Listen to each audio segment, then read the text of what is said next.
Buenos días. Hemos cantado hace un rato que mi vida sea para ti como un perfume a tus pies. ¡Jo, qué bonito! Cada vez que oigo esa canción no puedo evitar emocionarme un poquillo. ¡Qué bonito! Pues espero que el tiempo que vamos a dedicar a acercarnos a la palabra de Dios, en este caso al Evangelio, también sea olor grato para el Señor. Os invito a abrir vuestras Biblias por el capítulo 9 de Nehemías. Hay un texto en este libro de Nehemías que a mí me gusta recordar con frecuencia. De vez en cuando, y de vez en cuando es con bastante frecuencia, lo suelo leer, para no descuidar algo que me parece fundamental en la vida de cualquier creyente. Nehemías capítulo 3, Nehemías 9, versículo 3. Me imagino que ya lo tenéis todos. Nehemías capítulo 9, versículo 3. Dice la palabra de Dios: y puestos de pie en su lugar, leyeron el libro de la ley de Jehová, su Dios, la cuarta parte del día, y la cuarta parte confesaron sus pecados y adoraron a Jehová, su Dios. La cuarta parte del día. ¿Cuánto es la cuarta parte del día? Qué bonito. 6 horas leyendo las Escrituras. Cuando yo leo esto me siento mal, porque hace mucho tiempo que no dedico la cuarta parte de un día a leer la Biblia. Hace tiempo sí, dedicaba muchas horas. Ahora estoy aflojando un poco y esto hace que no me sienta bien. ¿Cuán lejos estoy de algunas de las prácticas de aquel pueblo de Dios? Mirad, he dado muchas vueltas a esto esta semana.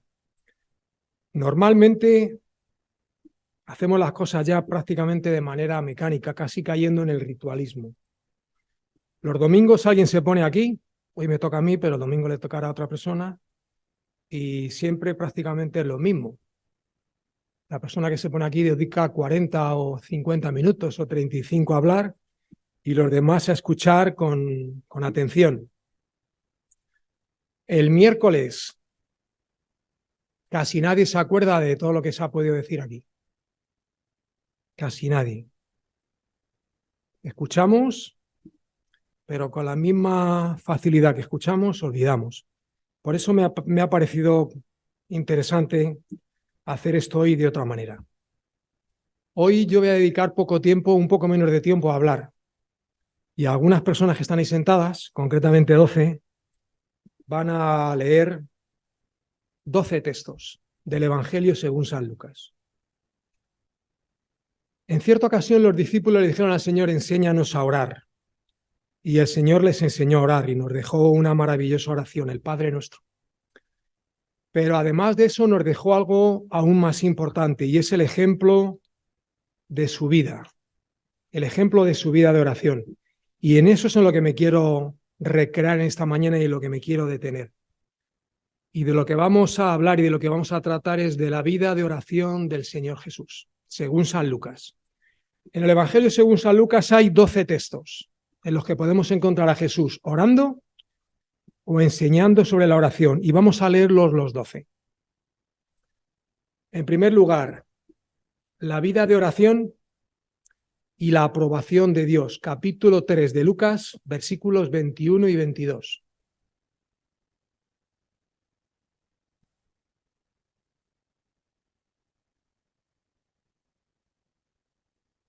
Aconteció que cuando todo el pueblo se bautizaba, también Jesús fue bautizado, y orando el cielo se abrió, y descendió el Espíritu Santo sobre él en forma corporal como paloma, y vino una voz del cielo que decía: Tú eres mi Hijo amado, en ti tengo complacencia. Qué bonito. La vida de oración y la aprobación de Dios. Dice el texto que Jesús, después de ser bautizado, estaba orando. Otras versiones traducen mientras oraba.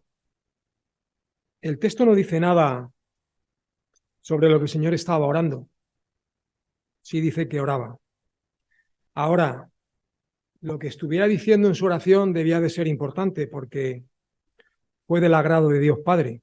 Y desde el cielo se oye una voz que decía: en ti me complazco, en ti tengo complacencia. Curiosamente, en este pasaje aparecen las tres personas de la Trinidad. Jesús siendo bautizado, el Espíritu Santo descendiendo desde el cielo en forma de paloma, y Dios Padre hablando desde el cielo. Qué bonito. En ti me complazco. Jesús, después de ser bautizado, orando, seguramente como cada uno y todos de nosotros. El día que fuimos bautizados, antes de bautizarnos seguramente que estábamos orando, y después, pues seguramente que también orábamos, como hacía el Señor. Por lo que cuenta el texto, lo que el Señor pudiera decir en sus oraciones debía de ser del agrado de Dios, porque por eso dijo: en ti me complazco. Es decir, Dios Padre se complace en la vida de oración de Jesús. Y viene la pregunta del millón.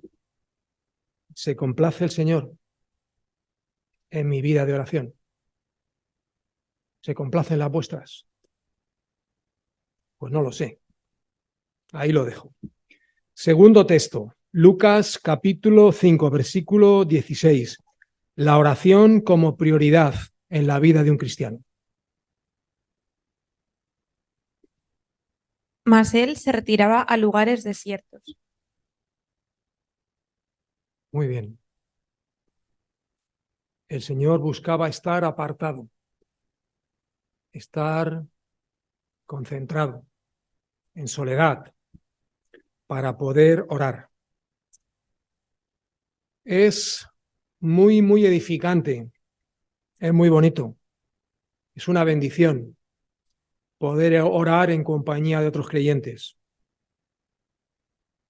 Siempre es una bendición poder orar con un hermano al lado.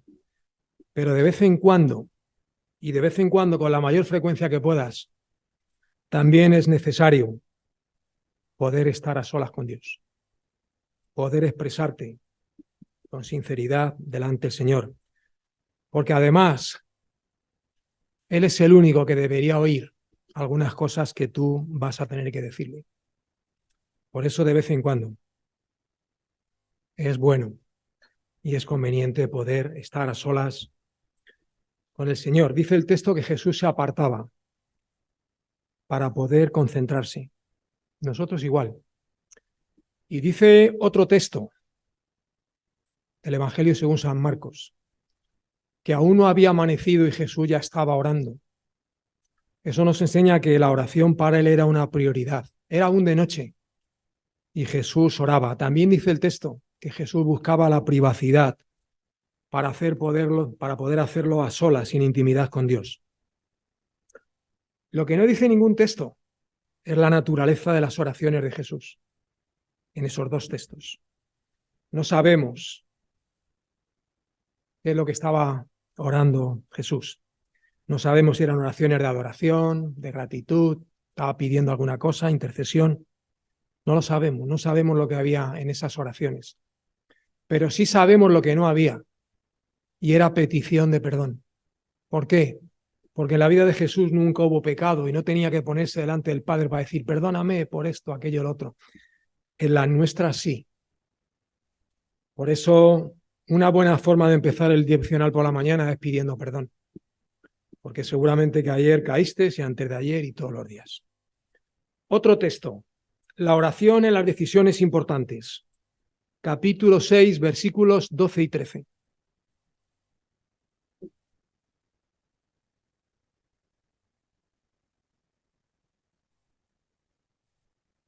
En aquellos días él fue al monte a orar y pasó la noche orando a Dios. Y cuando era de día, llamó a sus discípulos y escogió a 12 de ellos, a los cuales también llamó apóstoles. Gracias. La oración en las decisiones importantes, en este caso, escoger apóstoles. Toda la noche orando. antes de escoger a los apóstoles. Toda la noche orando. ¿Cuánto tiempo somos capaces de orar nosotros? ¿Cuánto tiempo? Algunas veces he asistido a algunas veladas de oración. Empezamos 20 personas.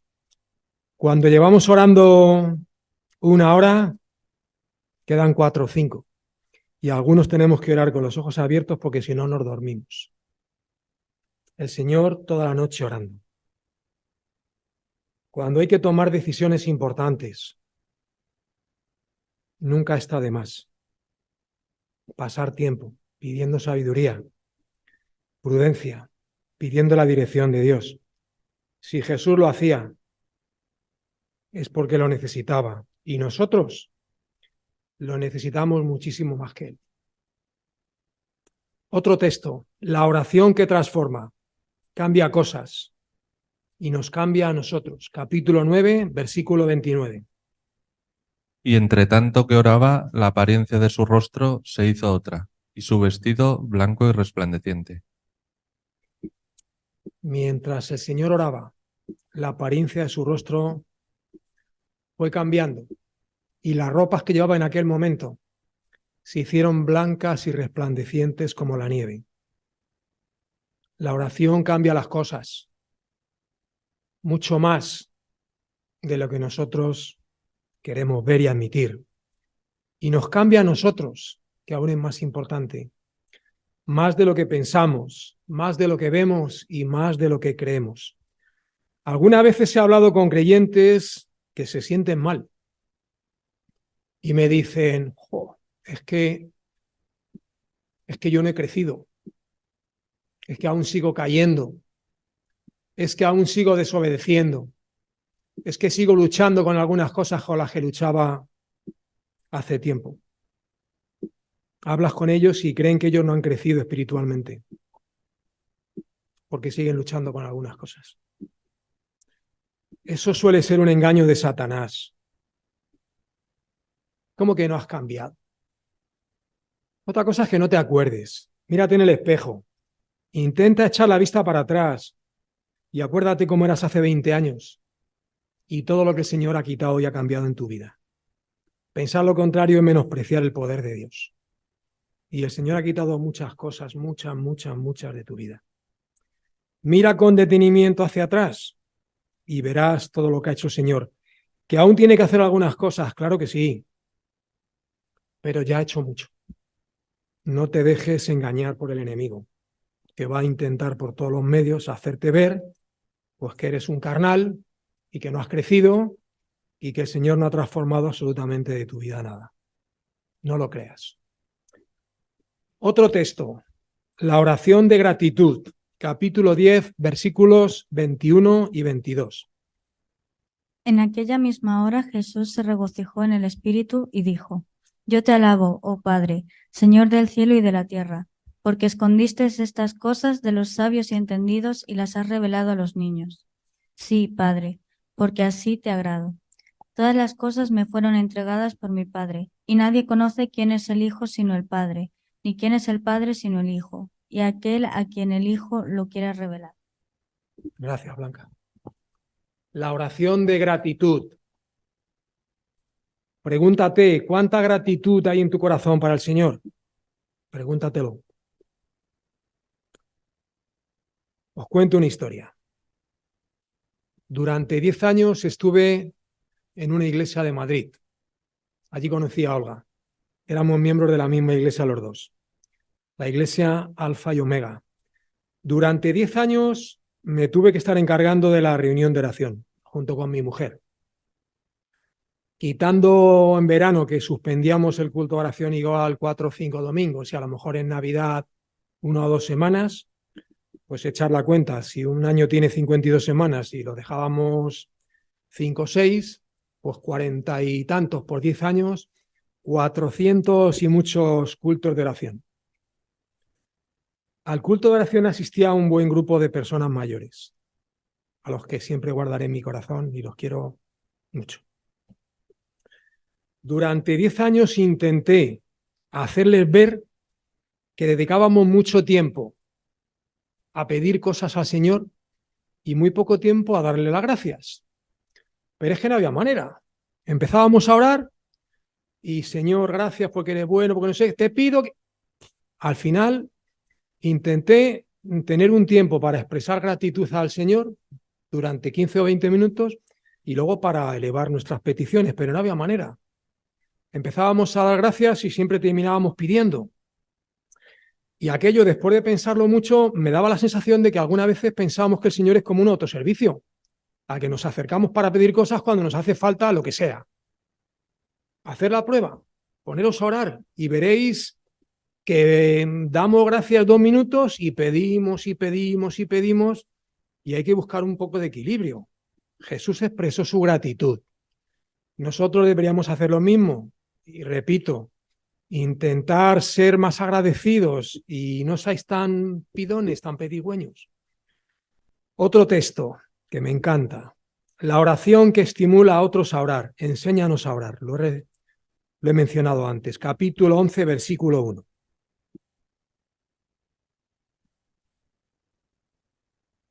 Aconteció que estaba Jesús orando en un lugar, y cuando terminó, uno de sus discípulos le dijo: Señor, enséñanos a orar, como también Juan enseñó a sus discípulos. Qué bonito.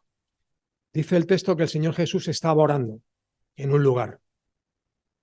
Orando y los discípulos posiblemente viéndole y escuchando cómo oraba. Esto me emociona. Cuando el Señor terminó de orar, le dijeron: Señor, enséñanos a orar. Mirar, en esta vida hay pocas cosas más bonitas que ver a un creyente orando.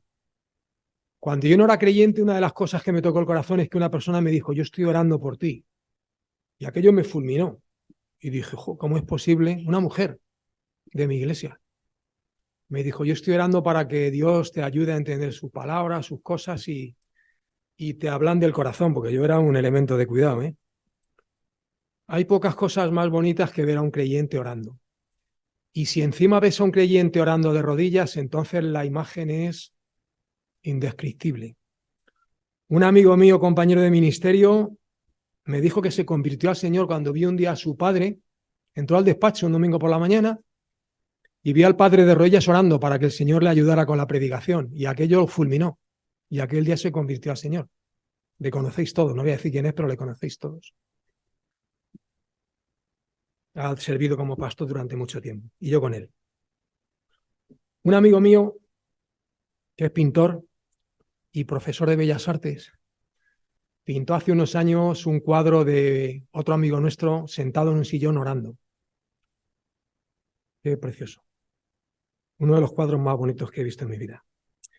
Algunos creyentes tienen verdaderas luchas con la oración y están más preocupados de lo que van a decirle al Señor que de ser sinceros y naturales y humildes. Y cuando tengas la oportunidad de orar, ora, porque cuando tú oras, seguramente que hay otra persona que está sintiendo el deseo de hacer lo mismo que estás haciendo tú.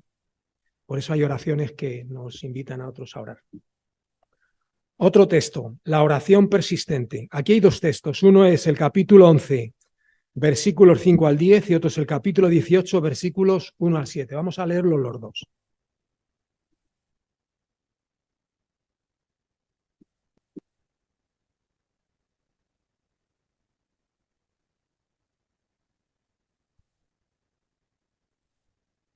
Les dijo también: ¿quién de vosotros que tenga un amigo va a él a medianoche y le dice: amigo, préstame 3 panes, porque un amigo mío ha venido a mí de viaje y no tengo que ofrecerle?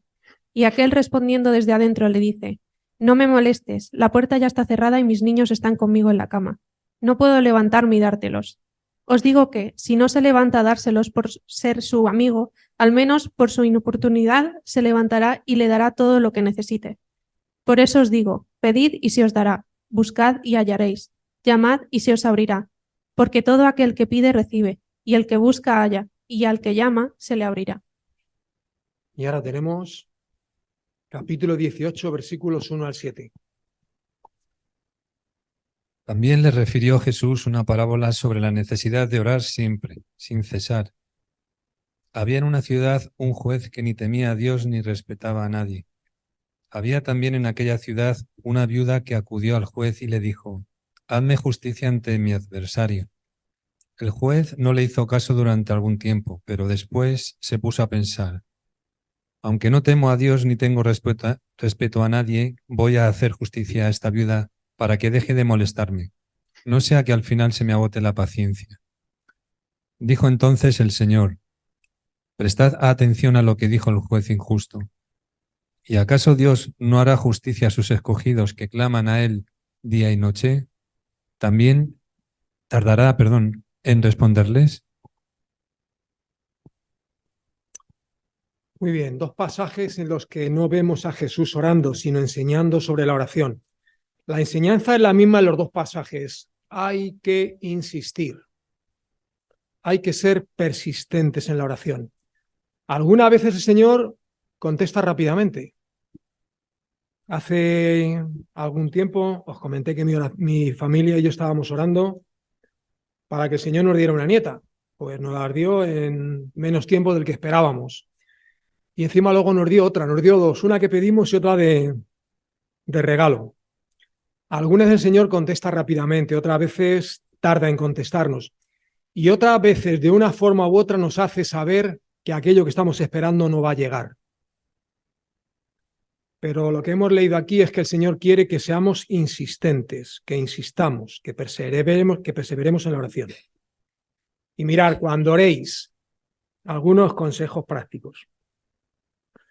Hay que expresarse delante del Señor con franqueza y sinceridad. ¿Por qué? Porque Dios escucha lo que decimos, pero también escucha lo que no decimos. Y algunas veces nos está dando cuenta que no somos sinceros. Tenemos que ser sinceros con el Señor, porque Él nunca se va a escandalizar. Nunca. Nos va a escuchar con atención y como nos ama y nos conoce mejor que nosotros mismos, no se va a escandalizar nunca de aquello que queramos compartir con Él. Debemos aprender a buscar al Señor y a descansar en Él, a estar tranquilos mientras que estamos esperando que suceda lo que estamos pidiendo. El tiempo que un creyente suele estar más cerca de Dios es cuando está esperando que Dios intervenga en lo que sea. Cuando le estás pidiendo algo, estás con el espiritual subido. Entonces, acordaros de esto. Y recordad siempre que el Señor todo, y todo es todo, lo hace hermoso a su tiempo. Y te va a dar lo que Él sabe que va a ser más conveniente para ti, que algunas veces no lo que tú estás pidiendo. Otro texto, la oración que justifica, capítulo 18, versículos del 9 al 14.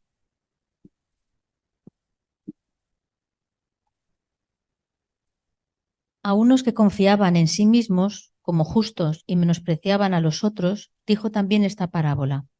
Dos hombres subieron al templo a orar. Uno era fariseo y el otro publicano. El fariseo, puesto en pie, oraba consigo mismo de esta manera. Dios, te doy gracias porque no soy como los otros hombres, ladrones, injustos, adúlteros, ni aun como este publicano. Ayuno 2 veces a la semana, doy diezmos de todo lo que gano. Mas el publicano, estando lejos, no quería aún alzar los ojos al cielo, sino que se golpeaba el pecho diciendo: Dios, sé propicio a mí, pecador. Os digo que éste descendió a su casa justificado antes que el otro, porque cualquiera que se enaltece será humillado, y el que se humilla será enaltecido. Esta es una de esas lecciones del Señor que yo, sinceramente, no sé ni cómo calificar. Una enseñanza maravillosa. La oración que justifica. Os cuento una cosa de mis años de ministerio. Durante algunos años, que fueron unos cuantos, tuve el privilegio de poder asistir una vez al mes a una reunión que se celebraba en Madrid, a la que acudían ancianos, pastores, misioneros, obreros de un montón de iglesias de Madrid. En aquella reunión me encontraba con pastores de otras iglesias, con obreros, misioneros, gente que está involucrada en el ministerio. cuánta sabiduría y cuánta experiencia en la obra del Evangelio en España. Allí conocí, por cierto, a Alberto Arjona. Ya mereció la pena ir solamente por conocer a Alberto. Pero tristemente he de decir que en más de una ocasión, cuando algún hermano se levantaba a orar, recordaba este pasaje. Porque había algunos hermanos que me hacían recordar a este fariseo, que estaba encantado de haberse conocido y que se miraba al espejo y decía, jolín, yo no soy como estos. Yo hago esto, yo hago lo otro, yo hago lo de más allá. Y si me comparo con todos estos, pues yo soy la caña de España, soy yo.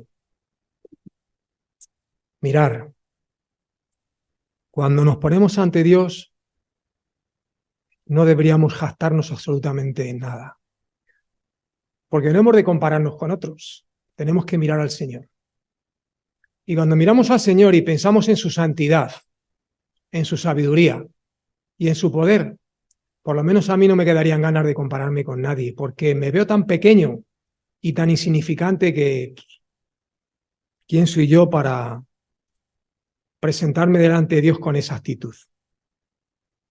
Cualquiera que se enaltece será humillado, y cualquiera que se humilla será enaltecido. La oración de intercesión.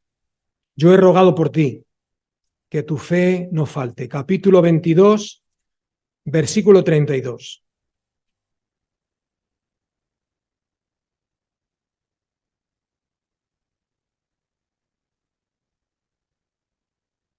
Pero yo he rogado por ti que tu fe no falte, y tú, una vez vuelto, confirma a tus hermanos.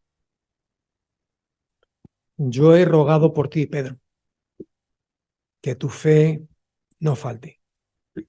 Este texto es una muestra más del carácter y del corazón de nuestro Señor, del Señor al que servimos.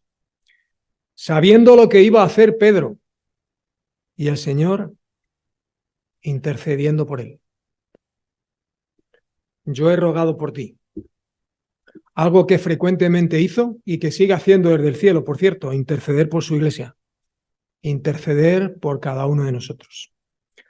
Para cualquier creyente es un privilegio poder interceder por otros creyentes y siempre, absolutamente siempre deberíamos estar dispuestos para poner las rodillas en el suelo e interceder por aquel creyente hermano nuestro que lo necesite.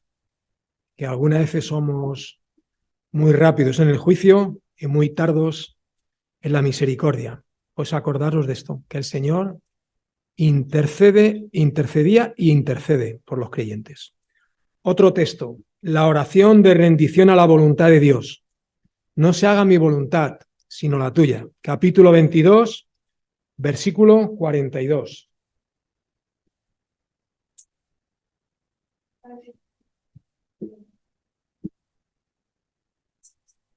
Padre, si quieres, pasa de mí esta copa, pero no se haga mi voluntad, sino la tuya. Gracias. No se haga mi voluntad, sino la tuya. Porque mi voluntad, ante tu grandeza, mi voluntad es intrascendente. La oración de rendición a la voluntad de Dios. Qué difícil es algunas veces aceptar la voluntad del Señor. Y cuánto trabajo cuesta obedecer. Cuando el Señor pide algo que igual no estamos dispuestos a dar. Es tan difícil que conozco a más de uno que ha arruinado su vida desobedeciendo por no querer darle al Señor lo que sabía claramente que el Señor le estaba pidiendo. Lo mejor que puede hacer un creyente, un cristiano, un discípulo de Jesucristo, es hacer lo que hizo el Señor Jesús. No se haga mi voluntad, sino la tuya. Y el último texto, la oración por los que se pierden. No saben lo que hacen. Capítulo 23, versículo 34.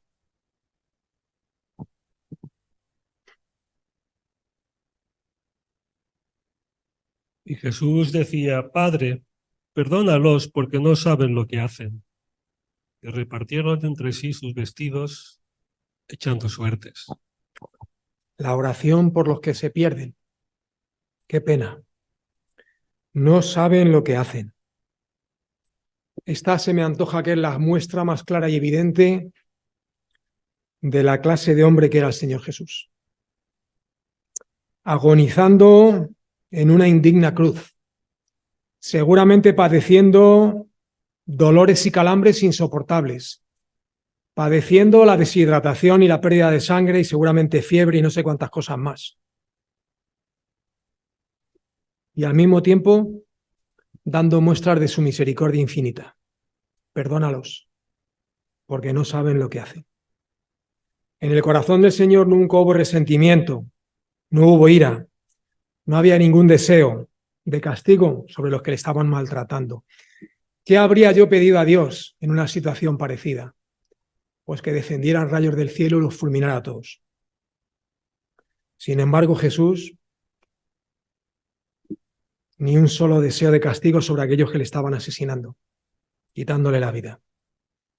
Decimos que somos cristianos. Cristiano significa pequeño Cristo. Pues tenemos muchas cosas que aprender. Tenemos muchas cosas que imitar, que copiar, para intentar aproximarnos un poco a cómo era y cómo es nuestro Maestro. Esta es la vida de oración del Señor Jesucristo, según San Lucas. 12 textos en los que vemos a Jesús orando o enseñando sobre la oración. ¿Qué nos hace pensar leer todos estos textos? Pues en mi caso, que tengo mucho que aprender, que tengo mucho que aprender de la vida de oración de mi Maestro, que tengo mucho que imitar. Pues intentemos aprender, intentemos imitar del Señor e intentemos poner por obra algo de lo que en esta mañana hemos leído. Amén. El Señor os bendiga.